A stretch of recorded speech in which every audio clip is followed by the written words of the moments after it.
Encore bien le bonjour chez vous. Nous allons nous intéresser cette fois-ci à un élément capital en ce qui concerne le plan dialectique. Il s'agit de la synthèse. C'est une partie vraiment que beaucoup d'élèves redoutent parce qu'ils se demandent mais qu'est-ce qu'on peut bien mettre dans une synthèse?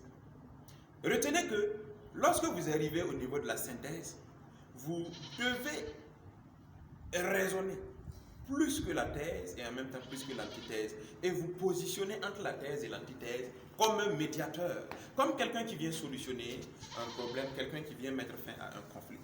Ayez cet état d'esprit dans la tête lorsque vous abordez la synthèse. Mais bien entendu, la synthèse découle des deux éléments qui sont la thèse et l'antithèse. On prend un cas très simple. Lorsque vous avez la thèse, dites-vous que la thèse correspond dans une certaine mesure à ce qu'on peut appeler l'argumentaire. La thèse, c'est l'argumentaire. Maintenant, vient ensuite l'antithèse. Et quand nous sommes au niveau de l'antithèse, nous avons maintenant le contre-argumentaire.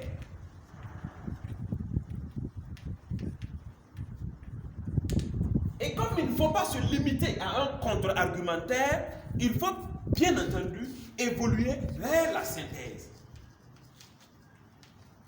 Et la synthèse doit ressembler, si vous voulez, à des pistes de solution. C'est dans cet état d'esprit que vous devez fonctionner. C'est dans cet état d'esprit que vous devez aborder la synthèse au niveau de la dissertation. Prenons un sujet dans lequel on vous pose la question suivante. Le Burkina Faso est-il indépendant?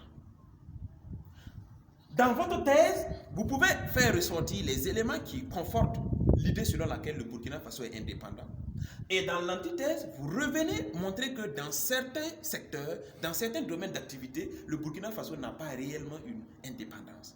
Regardez, je prends un premier domaine. Je prends peut-être le domaine, disons, économique,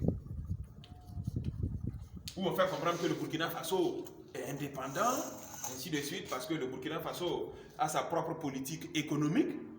On peut encore revenir sur ça, par exemple au niveau de l'antithèse, pour faire comprendre que sur le plan économique, l'indépendance du Burkina Faso n'est pas totale, parce que la politique monétaire du Burkina Faso est une politique monétaire qui est dictée au Burkina Faso depuis l'extérieur, depuis les institutions de Bretton Woods, par exemple. C'est une démarche.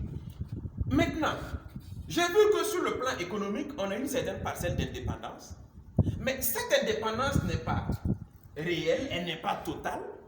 Maintenant, quand je progresse vers la synthèse, qu'est-ce que je peux proposer au niveau de ma synthèse pour que l'indépendance économique du Burkina Faso soit, par exemple, validée à 100%, soit une réalité effective?